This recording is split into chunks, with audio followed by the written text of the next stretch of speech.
they have that name because of this tale and because of its purpose. Why they remember this time. So we're getting two names, two places. This story tells us why the place is named Massah, because it comes from the Hebrew word meaning test. Because there is the place where people tested and challenged the Lord. They also named the place Meribah, because this is the Hebrew word for to quarrel, to argue. They were arguing with Moses. They were arguing with God. Why are we here? We should be back in slavery to Pharaoh. Why are you doing this?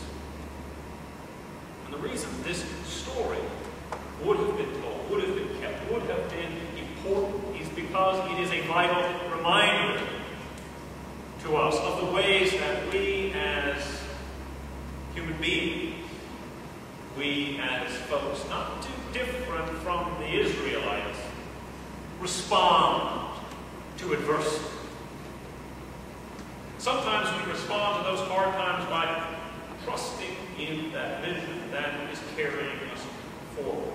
In the same way that Moses had a vision of the promise of the land ahead of us.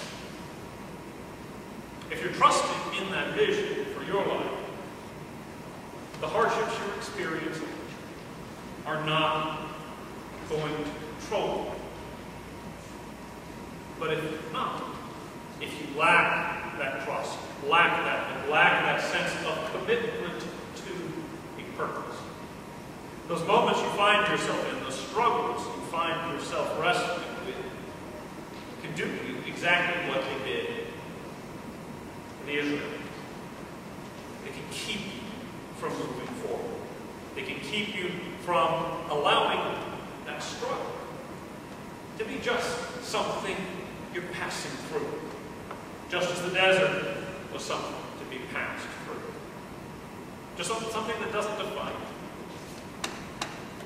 And we have to ask ourselves, how do we test in those desert places?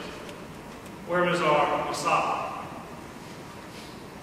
How do we quarrel, dispute in those desert places in our lives? Where is our Meribah? I think each of us are going to find ways we do. Ways we not only turn against God, but we turn away from those around us.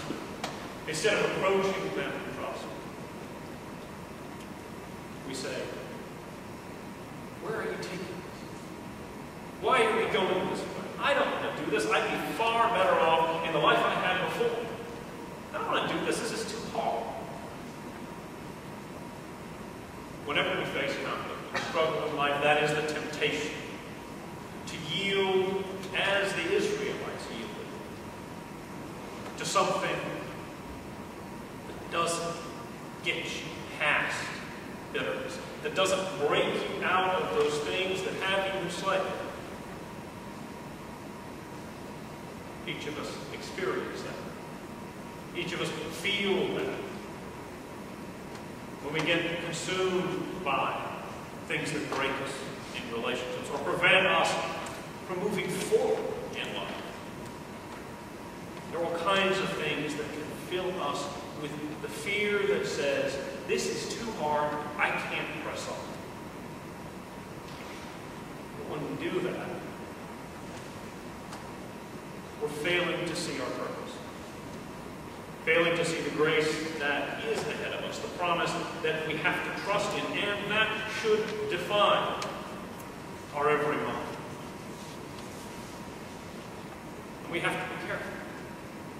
We have to watch ourselves.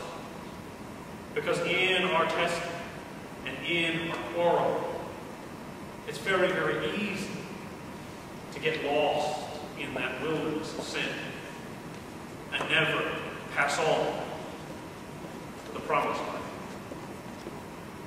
God speaks to Moses and tells him to take the same